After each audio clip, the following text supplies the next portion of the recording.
ETV ప్రేక్షకులకి నమస్కారం. చెప్పాలని ఉంది కార్యక్రమానికి స్వాగతం. దివ్యాంగులకు ఊతకర్ర, పేదలకు నిస్సహాయులకు ఆపద్బాంధవుడు, గ్రామీణ పేద మహిళలకు, నిరుద్యోగులకు, యువతకు చేయూతనందిస్తున్న ప్రేమాస్పదుడు శ్రీ రాపర్తి జగదీష్ కుమార్ గారు.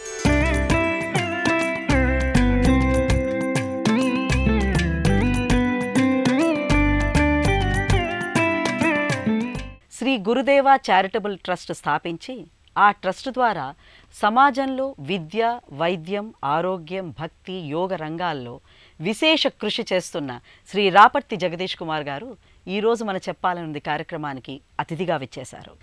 నమస్కారం జగదీష్ కుమార్ గారు. జగదీష్ కుమార్ గారు, మీ గురించి మేము చాలా విన్నాం. సమాజంలో మీలాంటి వ్యక్తులు ఉండడంతో బహుశా ఈ దేశం ఇంకా మంచి పరిస్థితుల్లో ఉందని అనుకుంటూ ఉంటాం. అసలు ఒక కంప్యూటర్ సైన్స్ ఇంజనీర్గా చేసి పట్టభద్రత పొంది ఆ తర్వాత మీరు ఈ సేవా కార్యక్రమానికి పూర్తిగా అంకితం అవ్వాలి అన్న ఆలోచన మీకు ఎప్పుడు కలిగింది, ఎలా కలిగింది? ఇంజనీరింగ్ అయిపోయిన తర్వాత మా స్వగ్రామానికి యాక్చువల్గా ఇంట్రెస్ట్ లేదు రావడానికి. విజయనగరం జిల్లా మంగళపాలెం గ్రామం మాది. మా అమ్మగారికి మా నాన్నగారికి ఒకే అబ్బాయిని అవ్వడం వల్ల అమెరికా వెళ్ళిపోదాం అనుకునేటటువంటి ఆలోచనతో ఉంటే కుదరదు, ఇంటికి వచ్చేయాలని అమ్మ నాన్న ఇద్దరు ఫోర్స్ చేశారు. ఆ ఫోర్స్లో ఇంక వచ్చేయాలి అని అయిష్టంగా వచ్చాను. అప్పటికి మా క్లాస్మేట్ అయినటువంటి రాజశేఖర్ నా బ్యాచ్మేట్, తను అమెరికా వెళ్ళిపోతుంటే వారం రోజుల ముందు వెళ్ళిపోతాను అన్నాడు. తర్వాత 1 వీక్ తర్వాత వాళ్ళ అమ్మగారి దగ్గర నుంచి ఫోన్ వచ్చింది నాకు, ఇలాగా జగదీష్ రాజశేఖర్కి యాక్సిడెంట్ అయిందంటే కొంచెం షాక్ అయ్యి ఒక 2 రోజులు ఇప్పట్లాగా అప్పుడు ట్రాన్స్పోర్టేషన్కి ఫ్లైట్లు అవి ఉండేవి కావు. ట్రైన్ ఎక్కితే 1.5 రోజు. దాదాపు ఎన్నేళ్ల కిందటండి అది? 95 1995. 1 వీక్ తర్వాత వెళ్ళాను. చూసేసరికి తనకు ఒక కాల్ లేదు, ఇక్కడ వరకు కాల్ పోయింది. వాడు యూనివర్సిటీలో ఎప్పుడు బెంగళూరు యూనివర్సిటీలో ఎప్పుడు సెకండ్, నాకు తెలిసి 4 సంవత్సరాలు ఏ రోజు రాలేదు, ఎప్పుడు ఫస్ట్.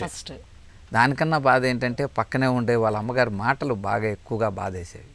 ఆ సమయంలో నువ్వు వచ్చి ఉండుంటే నా కొడుక్కి యాక్సిడెంట్ అయ్యి ఉండకపోదును అని ఆవిడ అన్నది. తర్వాత మళ్ళీ నేను వైజాగ్ వెళ్ళిపోయాను, విజయనగరం మా ఇంటికి వెళ్ళిపోయాను.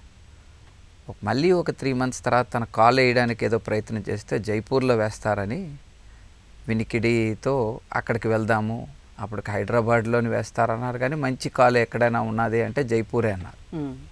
ఇంకా 95 నవంబర్లో తను డేట్ అది ఫిక్స్ చేసుకొని నాకు వాళ్ళ అమ్మగారికి రిజర్వేషన్ చేయించి జైపూర్ వెళ్దాం అనుకున్నాం.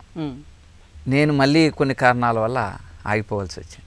వాడు వెళ్తున్నారు, ఆ మధ్య దగ్గర ఎక్కడో వాళ్ళ అమ్మగారు మంచినీళ్ళకో దేనికో దిగారు రైల్వే స్టేషన్లో, మళ్ళీ ఎక్కిపోయారు. వీడు కొంచెం ఆతృతతో అమ్మ దిగిందా లేదా అని చూద్దామని చెప్పి తను దిగలేదు. కంపార్ట్మెంట్ నుంచి బయటకు ఇలా ఒంగొని చూస్తున్నాడు అన్నమాట, అమ్మ వచ్చిందా లేదా. అక్కడెక్కడో ఒక వాటరు ఈ ఎలక్ట్రికల్ పోల్ ఏదో అడ్డు ఉండడం వల్ల కొంచెం తను స్లిప్ అయ్యాడు. కాల్ స్లిప్ అవడం వల్ల ముందుకు వచ్చి అక్కడే తగిలేసి it was a sad story. ఇంకా వారి అమ్మగారు she has only survived by his mother అన్నమాట. తల్లి పాపం ఒక కొడుకు ఉన్నవాడు ఒకడు. భారతి అనంతపురం జిల్లా. ఇంకా నేను వెళ్తే ఒకటి, నన్ను కాలిపోవడానికి నువ్వే కారణం, నా కొడుకు చనిపోవడానికి నువ్వే కారణం అనే బాధ ఆవిడ వ్యక్తపరిచేసరికి ఎక్కడ జీవితంలో ఏది చూసినా ఎవరికైనా కాల్ లేదు అంటే వాడే గుర్తొచ్చేవాడు. సహజంగా రోడ్డు మీద ఎవరైనా చూస్తే వాళ్ళకి ఏమైనా అవసరమా ఏంటా అని చూసి జోబంతా వెతికి ₹1 ₹2 ఉంటే ఇచ్చే పరిస్థితుల్లో 100-50 ఉంటే వాళ్ళకి ఇచ్చేసేవాడిని. ఆ బాధ ఏమైనా తగ్గుతుందేమో అనేటటువంటి దీంట్లో ఒకసారి నాగపూర్లో స్వామి సుఖబోధానంద స్వామివారి ప్రవచనాలు జరుగుతున్నాయి. మీరు విన్నారని విన్నాను. ఆ స్వామివారితో పాటు ఆ ఎయిర్పోర్ట్ నుంచి వెళ్తూ ఉంటే ఇలాగే సడన్గా అక్కడ ఒక ఆయన కనిపిస్తే తీసి ఒక ₹100 నోటు ఇచ్చడం చూశారు స్వామి. ఎందుకు అలా చేసేవన్నారు, నాకు అర్థం అవ్వలేదు. తను చూసి బాధేసింది, కాల్ లేదు కదా. నేను అడిగింది ఇవ్వడం కాదు, ₹100 ఎందుకు ఇచ్చావన్నారు. వాడికి ఆ ₹100 ఆ రోజు అయిపోతుంది. నీ బాధ చూసినటువంటి ప్రతి ఒక్కరికి 100-200 ఇస్తే పోదు కదా, తాత్కాలికం మాత్రమే. అది తనకేమైనా ఇంకొకటి ఏమైనా ఆలోచించగలిగేవా అన్నారు. వేరే ఆలోచనలోకి వెళ్ళింది అయితే చేయాలి. నిజాయితీగా ఆ కార్యక్రమం అయిపోయిన తర్వాత విజయనగరం వెళ్ళిన తర్వాత వెతకడం మొదలుపెట్టాను, రోడ్డు మీద ఎవరైనా ఉంటారా. అప్పుడు మీరు జాబ్లో ఏదైనా చేస్తున్నారా? మీరు ఇంజనీరింగ్ అయిపోయింది. జాబ్ లేదండి, నా జాబ్ కాదు అసలు, నాకు ఈ జీవితమే వద్దనుకున్నాను. ఎందుకంటే అమెరికా పంపించలేదు నన్ను. మీకు అప్పుడు అమెరికా అంబిషన్, ఎలా అయినా వెళ్ళాలి అని. నాకు కోపం, మా తల్లిదండ్రుల మీద నాకు కోపం. సో వాళ్ళు ఏవి చెప్పినా కూడా వినేవాడిని కాదు, ఎవరేం చెప్పినా వినేవాడిని కాదు. ఎలాగైనా వెళ్ళిపోవాలి అమెరికా, అదొకటి. తర్వాత ఇప్పుడు కొత్తగా వచ్చినటువంటిది ఏంటంటే రోడ్డు మీద ఎవరికైనా కాలు బాగులేదా అని చూస్తూ ఉండడం, అటు ఇటు వాడిని పిలవడం, రే బాబు నీకు కాలు వేస్తాను అని చెప్పడం. వాళ్ళు కొంతమంది నన్ను వెర్రివాడిగా చూసేవారు, కొంతమంది నన్ను పిచ్చోళ్ళు అనుకునేవారు, కొంతమంది మాకు డబ్బులు ఇస్తే సరిపోతుంది అనుకునేవారు, కొంతమంది ఓకే అనేవారు. మళ్ళీ వాళ్ళని దగ్గరుండి ఇంటికి తీసుకొచ్చి వాళ్ళకు బార్బర్ షాప్ తీసుకొని వెళ్ళిపోయి శుభ్రంగా షేవింగ్ అది చేసి నీట్గా కొత్త బట్టలు వేసి 2 రోజుల నుంచి 3వ రోజు ఈ జైపూర్ కాదు, ఇదేదో హైదరాబాద్ దగ్గర భారత వికాస్ పరిషత్ వాళ్ళు ఎవరు చేస్తున్నారు అని వినిన తర్వాత అక్కడ తీసుకెళ్దాం అనుకునే సమయంలో వాడు జారిపోయాడు. నాకు ఒక 100-200 ఇస్తే వాడు వెళ్ళిపోయాడు మళ్ళీ. ఎందుకంటే వాడి నిరంతరం వాడికి ఆ యాచన అనేటటువంటిదే అలవాటైపోవడం, కొంచెం అప్సెట్ అయ్యేవాడు. 2-3 అలాగ అయిన తర్వాత 4వ వాడు మొత్తానికి పట్టుకున్నాను. నా అదృష్టం అప్పారావు అని మొట్టమొదటి వ్యక్తి మాట. వాడిని పట్టుకొని మొత్తానికి వాడిని హైదరాబాద్ దగ్గరుండి తీసుకొని వెళ్ళి వాడికి కాలు వేయించిన తర్వాత వాడికి పోయిన వెంటనే వాళ్ళ ఫ్యామిలీకి ఒక 5,000 రూపాయలు ఇచ్చాను. వీళ్ళందరూ ఇలా వెళ్ళిపోతున్నారు, అప్పట్లో 5,000 అంటే చాలా ఎక్కువ. అయినా 5,000 ఎందుకు ఇచ్చానంటే నా కోరిక తీర్చుకోవాలి, వాడికి ఎలాగైనా చేయాలి. వాళ్ళ ఆవిడ 4 రోజుల తర్వాత ఆ 5,000 రూపాయల్లో 1,000 ఖర్చు పెట్టుకుందంటే 4,000 తిరిగి ఇచ్చేసింది. మాకు దానికన్నా ఎక్కువ నా భర్త మళ్ళీ తన సమోసాలు అమ్మేవాడటండి రైల్వే స్టేషన్లో. సో మళ్ళీ ఇప్పుడు తన నిజ జీవితంలో దీనికన్నా ఎక్కువగా సంపాదించేటటువంటి తన పరిస్థితి వచ్చింది కాబట్టి తన కాళ్ళ మీద తను నిలబడాలి, కానీ తాత్కాలికమైన సహాయాలు అవసరం లేదని అన్నాడండి. నా భర్త పంపించాడు. తను మళ్ళీ సమోసాలు అమ్ముకోవడానికి వెళ్ళాడు, ఇప్పటికే వస్తుంటాడు. ఆ రకంగా నాకు అక్కడ భారత వికాస్ పరిషత్కి ఒక మనిషి వెళ్ళిన తర్వాత 2-3 పంపించడం. అక్కడ గూడూరు నల్లేష్ బాబు అని ఒక ఆయన పరిచయం అయ్యాడు. సో ఎలాగా అమెరికా అనేటటువంటిది నా జీవితంలోకి అది ఒక కళ అయింది. కాబట్టి నేను వెళ్ళకపోవడానికి కూడా కారణం ఏంటంటే మా తండ్రి గారు కొంచెం ప్రెజర్ అవ్వడం. ఆ టైంలో నేను వినను, ఇలాగ వెళ్ళిపోతాను, ఒకే ఒక బిడ్డని అని ఆయన కాదు. కానీ మీ తండ్రి గారు ఆ సమయంలోనే తీర్థయాత్ర వెళ్ళిపోయి మళ్ళీ తిరిగి రాలేదు. నిజమేనా? నిజమేనండి. అంటే అదేమన్నా మీకు సైకలాజికల్గా ఇంపాక్ట్ చూపిందా మీ చేసే సహాయ కార్యక్రమాల మీద? అది ఒక డ్రైవ్ అని అంటే నన్ను నడిపించడానికి అది ఉపయోగపడ్డదని చెప్పినా కొంచెం బాగా నేను అప్సెట్ అయ్యాను. ఎందుకంటే మా మదరు ఆ సమయంలో కొంచెం ఆవిడ క్యాన్సర్, తండ్రి గారు అలాగ వెళ్ళిపోవడం, అమ్మకి క్యాన్సరు, రాజశేఖర్కి ఇలాగ అవ్వడం, లైఫ్ అంతా ఎవరో ఏదో బుక్లో చదివేవాడిని యూటర్న్ తీసుకుంటుందని, కానీ నా జీవితంలో 4-5 యూటర్న్లు ఒకేసారి తీసుకుంది. సో ఆ పరిస్థితి రావడం వల్ల కొంచెం బాగా డిస్టర్బ్ అయ్యాను. మళ్ళీ ఆయన వచ్చేస్తారు, సాధారణంగా వెళ్తారు, ఎవరైనా తీర్థయాత్రలకు వెళ్తే 1 వారం రోజులు 10 రోజులు మళ్ళీ తిరిగి వచ్చేస్తారు అనుకున్నాం. కానీ బట్ ఈ రోజు వరకు కూడా ఆయన ఆచూకీ తెలియలేదు మీకు. మీ ఫ్రెండ్ ద్వారా కొన్ని కార్యక్రమాలు చేయడం వాటి గురించి చెప్పండి. నల్లేష్ బాబు, గూడూరు నల్లేష్ బాబు అని ఆయన స్వగ్రామం మందడం. అసలు ఈ శ్రీ గురుదేవ చారిటబుల్ ట్రస్ట్ అనేటటువంటిది స్థాపించడానికి మూలమైనటువంటి వ్యక్తి ఆయన. ఆ పేరు కూడా మా నాన్నగారు మా అమ్మగారే నాకు గురువు గారు అనుకొని వాళ్ళే గురువులని ఆ పేరు పెట్టాం. ఆయన అన్నారన్నమాట. సో ఆయన దగ్గరికి వచ్చి 4-5 పంపించేవారు. ఆయన అన్నారు, మన మంగళపాలెంలోనే ఒక క్యాంప్ పెట్టచ్చు కదా. నల్లేష్ బాబు అక్కడ చూస్తే మాది విలేజ్, అక్కడికి ఎవరు వస్తారు, నేనే వెతికేవాడిని, మీ దగ్గరికి ఇప్పుడు వచ్చేవాళ్ళు. అది తెలిసిన తర్వాత ఒక 4-5 వచ్చారు. లేదు మీరు అలాగ అనొద్దు, ఒక క్యాంప్ పెడదాం. వెంటనే క్యాంప్ పెడితే 56 మంది వచ్చారు. అవసరం అంటే అంత అవసరం ఉన్నదా? అంత పెద్ద క్వశ్చన్ మార్క్ నాకే ఏర్పడింది, ఇంతమంది ఎక్కడున్నారు అని. మళ్ళీ రెండో క్యాంప్ పెట్టాం, అప్పుడు 114 మంది వచ్చారు. సో వెంటనే ఆయన ఏమన్నాడంటే, ఒక 15 రోజుల తర్వాత నాకు ఫోన్ వచ్చింది, జగదీష్ బాబు అర్జెంటుగా నాకు ఒక 50,000 పంపిస్తారా? ముందు నా పుట్టినరోజు అన్నాడు, నాకు ఒక 50,000 పంపిస్తారు. చిన్న పరిచయానికే మనుషులు ఎలాగుంటారా, 50,000 రూపాయలు అడుగుతున్నాడు ఈయన. నాకు కొంచెం నిజాయితీగా అయితే ఈరోజు ఆయన లేడు, కాలం చేశాడు, కానీ ఆయన మీద కోపం వచ్చింది. అంత చనువు తీసుకొని think is taking over advantage ఏదో అనుకొని, మిగిలితే మనకు ఒక 5,000 మిగిలే ఉంటాయని చెప్పి 50,000 తీసుకెళ్ళాను బ్యాంక్కి, 45,000 వేసాను. వేసి కోపంగా ఉన్నాను. ఒక 10 రోజుల తర్వాత ఆయన వచ్చాడు.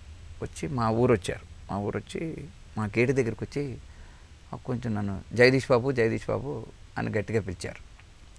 బయటకు వచ్చాను. బయటకు వచ్చిన తర్వాత ఏంటంటే అంత గట్టిగా, సహజంగా మా ఇంటి దగ్గర కొంచెం సాంప్రదాయం అది ఉంటుంది, ఎవరైనా వస్తే లోనకి పంపిస్తారో లేకపోతే కూర్చోబెడతారు. ఇంత గట్టిగా అరుస్తున్నాడు ఎందుకని మళ్ళీ కోపం వచ్చింది. మళ్ళీ ఏం వచ్చాడు, ఈయన మొన్న కదా ఇచ్చాం, మళ్ళీ వచ్చాడు ఏంటంటే, వ్యాన్ వచ్చిందిటండి పొద్దున. అవునండి, ఆ వ్యాన్ వాడు వచ్చాడు, మాకు తెలియదు కదా, వ్యాన్తో మాకేం పని ఉంటుంది, వ్యాన్ వచ్చింది అన్నారు, మాకేం పని లేదు, దాంతో పని ఏముంటుంది నాకు అని చెప్పి సీరియస్గా అన్నా. రండి అని చెప్పి నా చెయ్యి పట్టుకొని, నేను అప్పుడు ఒక చిన్న తువ్వాలతో ఉన్నా, చెయ్యి పట్టుకొని దగ్గరికి కోపంతో, ఆయనకి 2 కాళ్ళు ఉండవండి, ఒక కాలు ఇంతవరకు ఉండదు, తొడ వరకు, ఒక కాళ్ళు కింద వరకు. ఆయన 7వ సంవత్సరంలోనే కాళ్ళు పోయాయి. జైపూర్ వెళ్ళి కాలు వేసుకుని వచ్చి ఆయన ఆంధ్రా బ్యాంకులో పనిచేసి రిజైన్ చేసేసి ఈ కాళ్ళు తయారు చేసేటటువంటి నైపుణ్యాన్ని నేను ఎందుకు నేర్చుకోకూడదని చెప్పి నేర్చుకొని తన చివరి జీవితం 2012లో కాలం చేసే టైంకి 50,000 మందికి ఆయన తయారు చేశాడు. అంత గొప్ప సొంతంగా ఆయన వివిధమైనటువంటి సంస్థల్లో పనిచేసి అటువంటి వ్యక్తి నన్ను తీసుకొచ్చి ఆ వ్యాన్ దగ్గరికి తీసుకొచ్చి చూడండి అన్నాడు. ఏం చూడాలి, అవేవో సామాన్లు ఉన్నాయి, మనకు యూనిట్ అండి తీసుకొచ్చాను.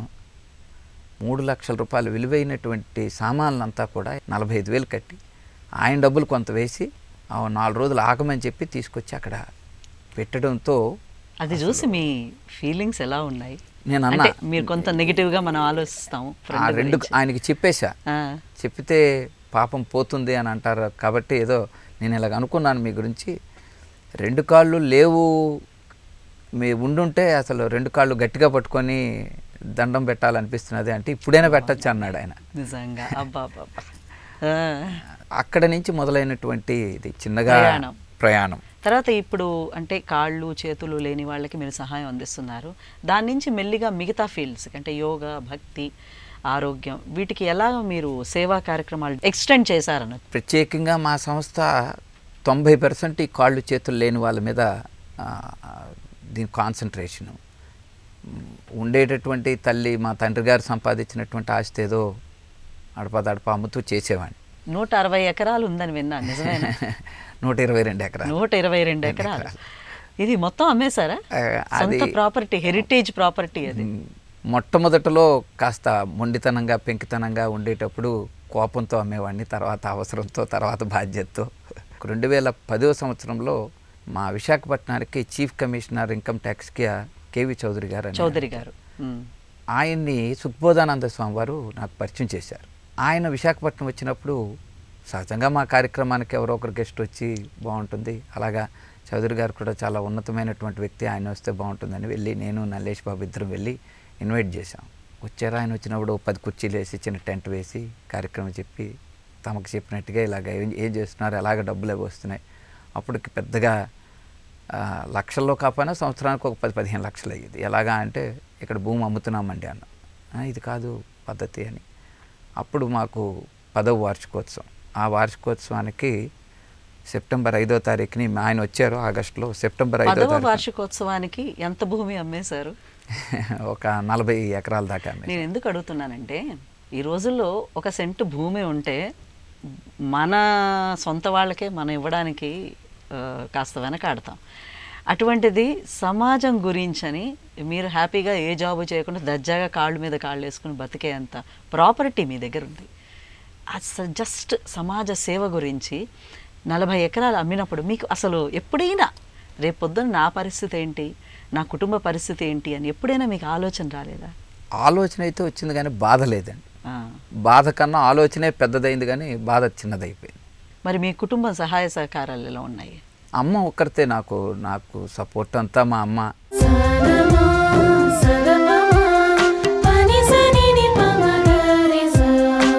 వివాహం చేసుకోలేదు మీరు? వివాహం చేసుకోలేదండి. ఓకే. సో పూర్తిగా జీవితం మొత్తం సేవా ధర్మానికి, ముఖ్యంగా దివ్యాంగులకి వాళ్ళ సర్వీస్ గురించి చేశారు. ఇప్పుడు కేవి చౌదరి గారు వచ్చిన తర్వాత మీ సేవా కార్యక్రమంలో చాలా డెవలప్మెంట్ వచ్చింది అని చెప్పారు మీరు. ఒకసారి దాని గురించి వివరించండి. ఆయన ఇలాగ భూములు అమ్మి చేస్తే ఎంతవరకు చేయగలవు, ఇప్పటికి ఎన్ని అమ్మావు, ఇంకా ఎన్ని ఉన్నాయి. ఆయన అడిగినప్పుడు మొదట్లో కోపం వచ్చింది నాకు.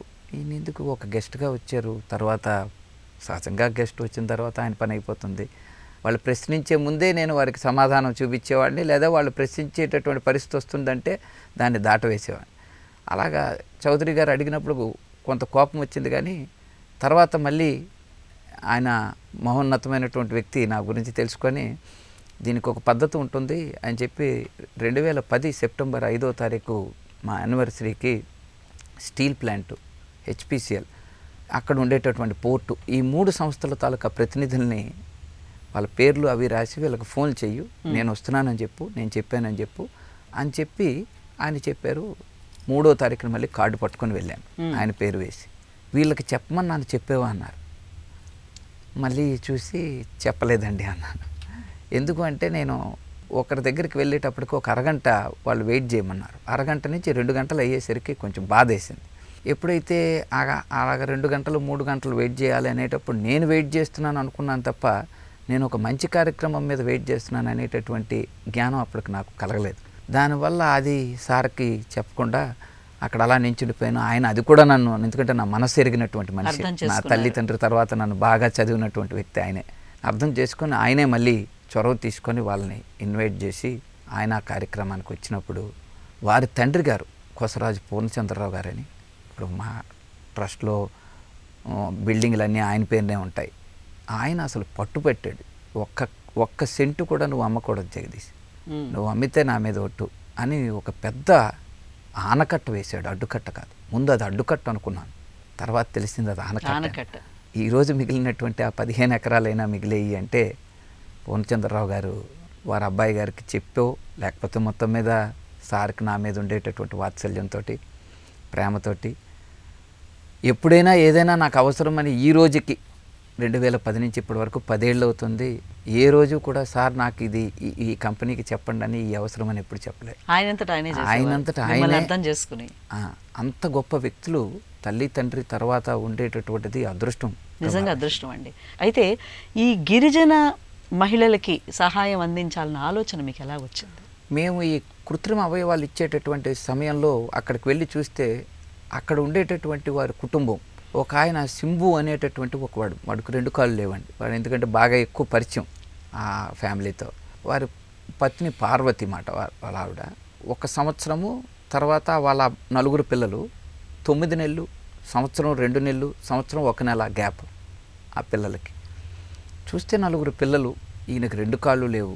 ఇంట్లో ఉండేటటువంటి వాళ్ళు ఒక కమలపాక, వాళ్ళంతా ఆ ప్రకృతి మీద ఆధారపడి జీవించేటటువంటి వాళ్ళు ఎలాగ బతుకుతారు? సో ఇది కాకుండా వీళ్ళకి ఏమైనా చేయడం, ఒక 5,000 10,000 ఇస్తే కుటుంబానికి సరిపోతుందా? వాళ్ళకి డబ్బులతో పని లేదు, మేమేం చేసుకుంటారు అని అన్నారు డబ్బులు ఇస్తే. అప్పుడు అది మళ్ళీ మా చౌదరి గారికి తోటి డిస్కస్ చేద్దామని వెళ్ళేటప్పటికే, అంటే ఆయనకి ఎక్కువ కాన్సన్ట్రేషన్ అంతా కూడా లిమ్స్ మీదే ఉండాలి జగదీష్కి అనేటటువంటి ఆలోచన ఏంటో తెలియదు.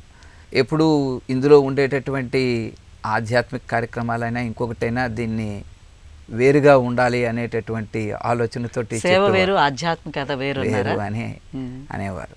అప్పుడు అలాంటి కుటుంబాలే ఒక 100 చూశానండి గిరిజన ప్రాంతాల్లో.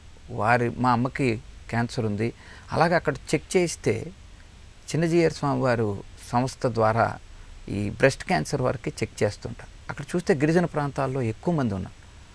వారిని స్వామివారితో మాట్లాడి వారికి కావలసినటువంటి సదుపాయాలు చేసేటప్పుడు, వారి యొక్క జీవన విధానం చూసేటప్పుడు ఈ గిరిజన ప్రాంతాల్లో ఏదో మన దీంతో పాటు ఇది కూడా అవసరం ఉన్నది అని అక్కడ కూడా కొంతవరకు.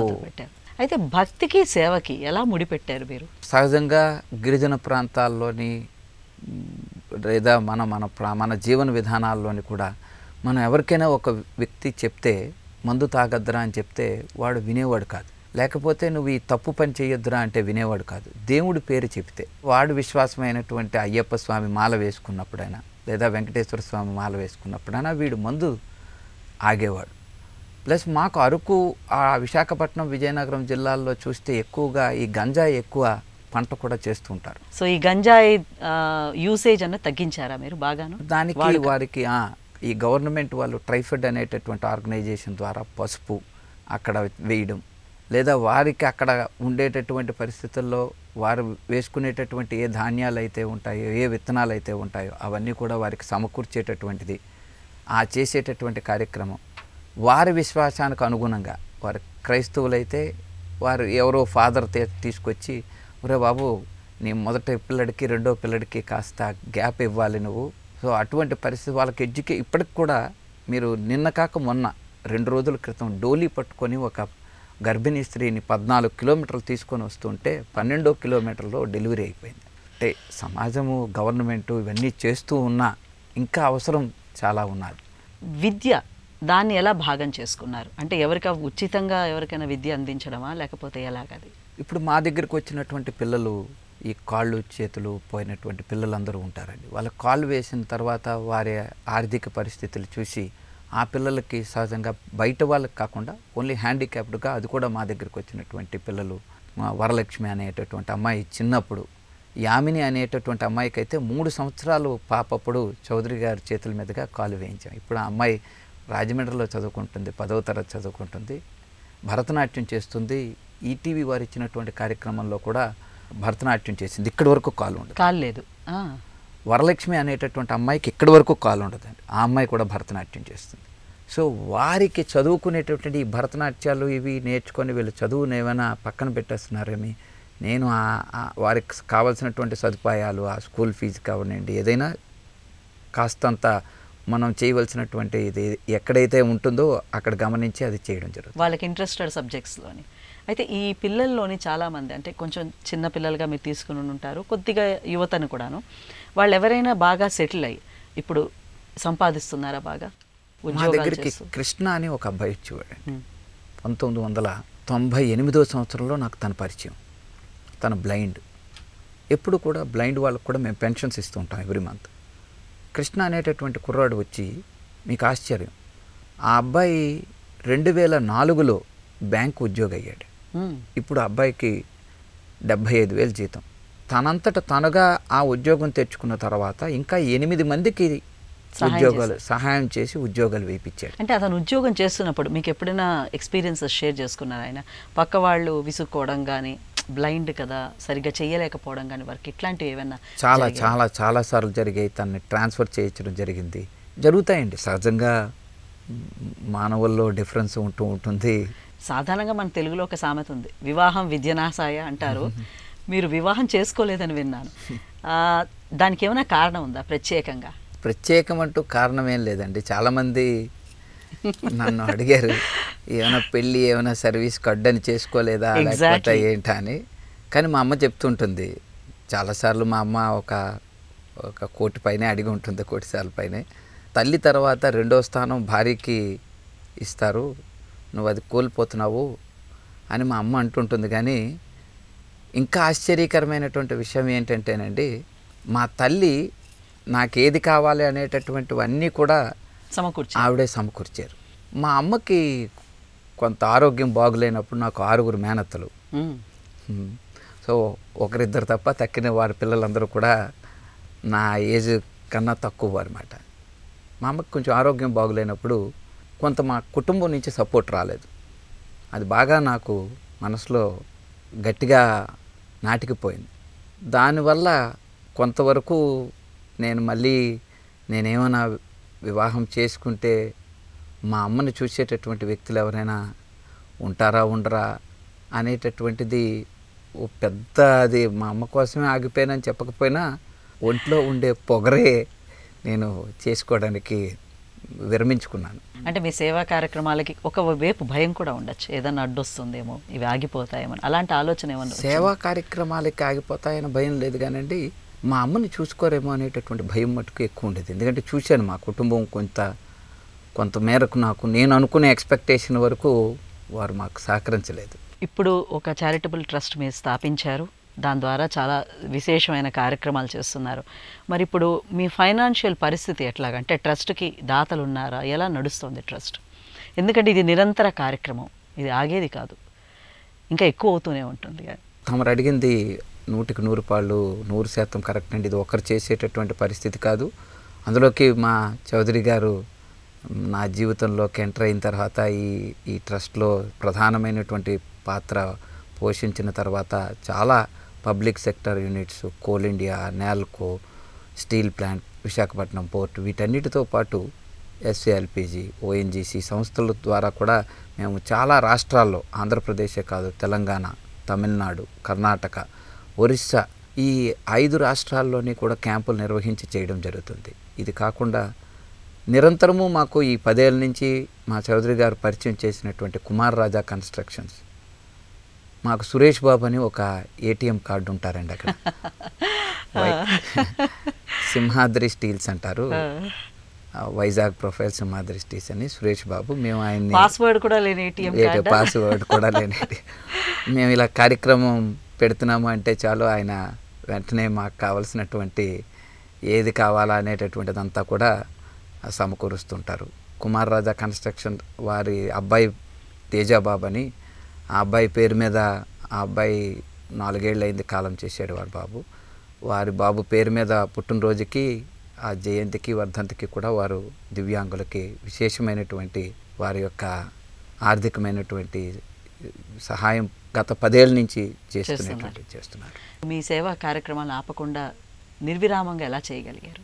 చిన్నప్పటి నుంచి మా తల్లిదండ్రులు అంతా కూడా వారు ఆధ్యాత్మికంగా ఉండినా, నేను సత్యసాయి గురుకులంలో చదువుకున్నా కూడా ఆధ్యాత్మికము లేదా భగవంతుడి పట్ల పెద్ద విశ్వాసము, నమ్మకం అనే పెద్ద పదాలు కాకపోయినా పెద్ద అవగాహన ఉండేది కాదు. చాలా విచిత్రమైన పదం ఉపయోగించారు మీరు, అవగాహన అన్నది. దేవుని నమ్మడం, నమ్మకపోవడం, ఏదో రొటీన్గా తీసుకోవడం, ఇలాంటి 3 రకాలను చూశాను. కానీ దేవుడి మీద అవగాహన లేకపోవడం అనేది చాలా విచిత్రమైన పదం. అది అంటే విచిత్రం అంటేనండి, దేవుడు అనేటటువంటి వ్యక్తి మనకు బయట ఉండి లోన మన చేత పనిచేస్తాడు అనేటటువంటిది అవగాహన. నేను పరీక్షలకి చదవకుండా పరీక్షలు ముందు రోజు వెళ్ళి దేవుడికి దండం పెట్టేస్తే నా పరీక్ష ఎవరు రాస్తారు? నేను బాగా చదివాను, దేవుడు అంటే చాలా విశ్వాసం, నాకు రాముడా నా పరీక్ష రాసి అంటే ఎవరు రాస్తారు? నేనే రాయాలి, నేనే చదవాలి. నాలోనే ఉండేటటువంటిదన్నీ కూడా చేయించేటటువంటి ఆ దేవుడు నాలోపలే ఉన్నాడు, నా విశ్వాసమా లేకపోతే నా నమ్మకం అనేటటువంటి అవగాహన కలిగినప్పుడు మాత్రమే మన దేవుడి మీద ఉండేటటువంటి విశ్వాసం అది పెరుగుతూ ఉంటుంది, కానీ ఎప్పుడూ పోదు. నేను ఫెయిల్ అయిపోయాను, దేవుడి మీద విశ్వాసం పోతుంది. చిన్నప్పుడు మనకు తల్లి తండ్రి నాకు తెలిసినప్పుడు నమ్మకం, విశ్వాసం కలిగించడానికి నువ్వు దేవుడికి దండం పెట్టుకుంటే ఇది జరుగుతుంది, అది జరుగుతుంది అనేవారు.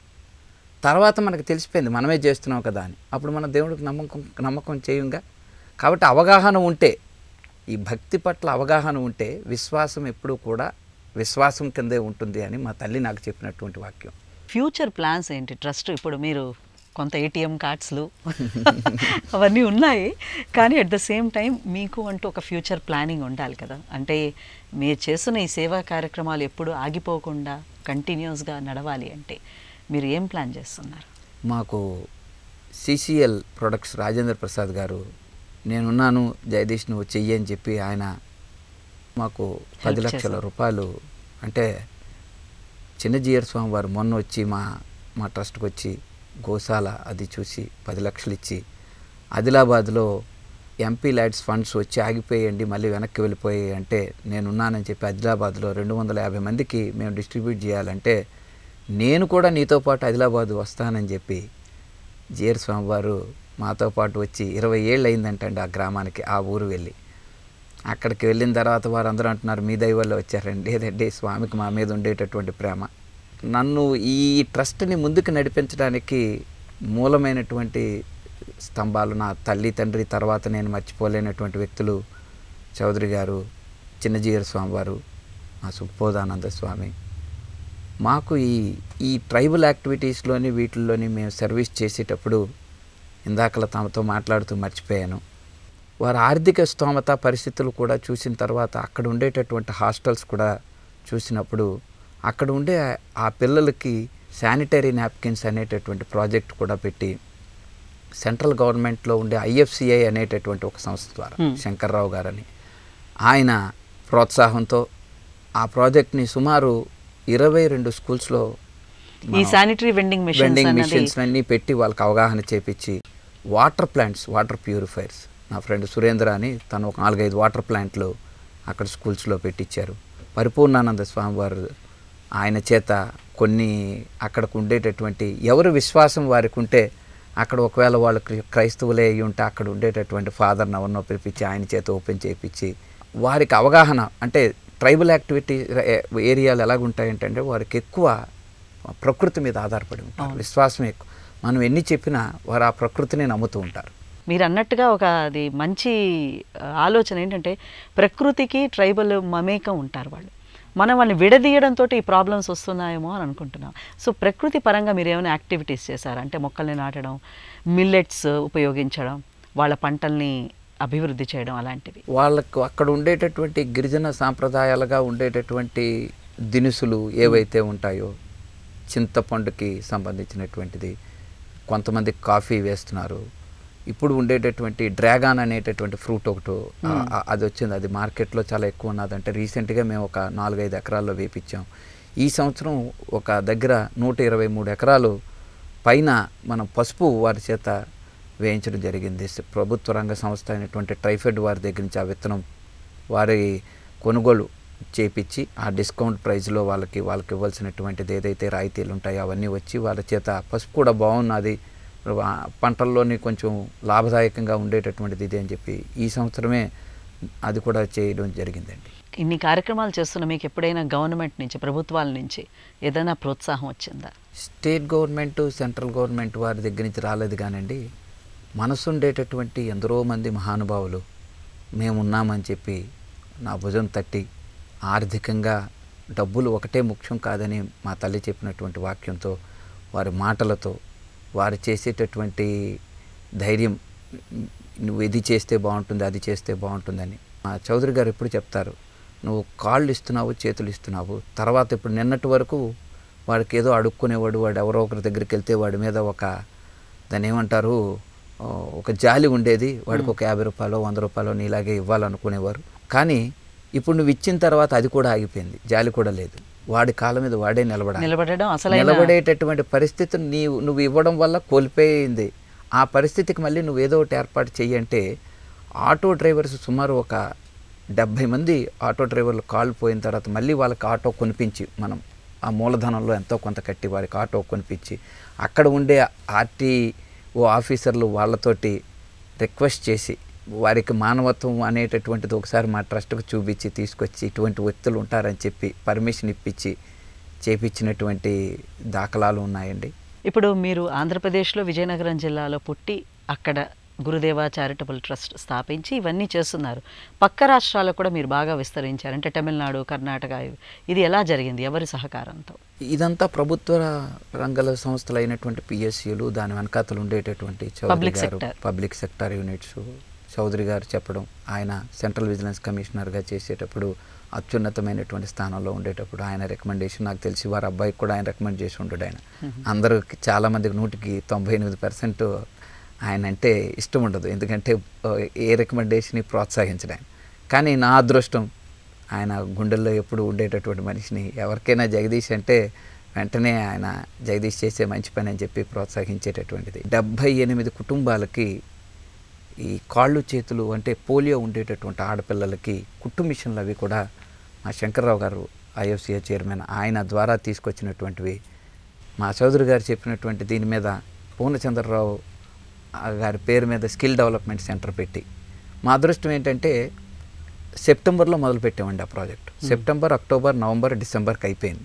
వాళ్ళందరూ అయిపోయింది, ఎవరెళ్ళకి వాళ్ళు వెళ్ళిపోయారు, ట్రైనింగ్ అంతా అయిపోయింది. గవర్నమెంట్ మాకు సపోర్ట్ చేస్తానన్నారు, చేయలేదు. ఆ సమయంలో మరి ఏం జరిగిందో తెలియదు, మాకు ఆ ఫండ్స్ రాలేదు. అప్పుడు మేము ఈ కుట్టు మిషన్లో తెప్పించాలని చెప్పి 100 కుట్టు మిషన్లు కొనాలి అని విశాఖపట్నంలో ఆలోచిస్తుంటే, శంకర్రావు గారు ఢిల్లీలోనే తక్కువ ప్రైజ్ వస్తుందని 100 కుట్టు మిషన్లు కొన్నాం.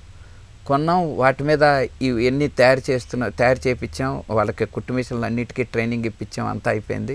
మేము ట్రైనింగ్ ఇప్పించినటువంటి 250 మంది మహిళల్లో ఒక 78 మంది ఫిజికల్లీ ఛాలెంజ్డ్ పీపుల్, దివ్యాంగులు, కొంతమంది ఇంకొక 100 మంది, మొత్తం ఆ 178 మంది.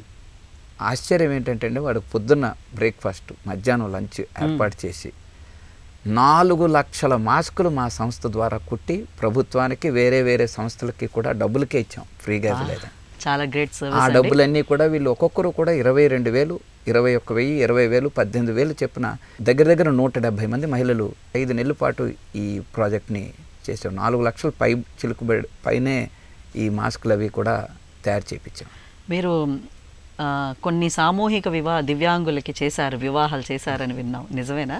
అది మా నల్లేష్ బాబు ప్రాజెక్ట్ అండి. అది 2011లో ఆయన ఎలాగైనా చేయాలి, గవర్నమెంట్ వాళ్ళకి సహకారం ఇస్తున్నారు, మనం ఒక మంచి ప్రాజెక్ట్ చేద్దామంటే అప్పటికి మాకు పరిచయం ఉండేటటువంటి టీటీడీ ఈఓ గారు సుబ్రహ్మణ్యం గారితో మాట్లాడి, సరే ఇలా చేస్తున్నాం, టీటీడీ వారు ఏమైనా సపోర్ట్ చేస్తారంటే ముందు ఏదో చేస్తారన్నారు, కానీ తర్వాత వారు ముందుకు రాకపోతే ప్రోగ్రాం పెట్టేశాం.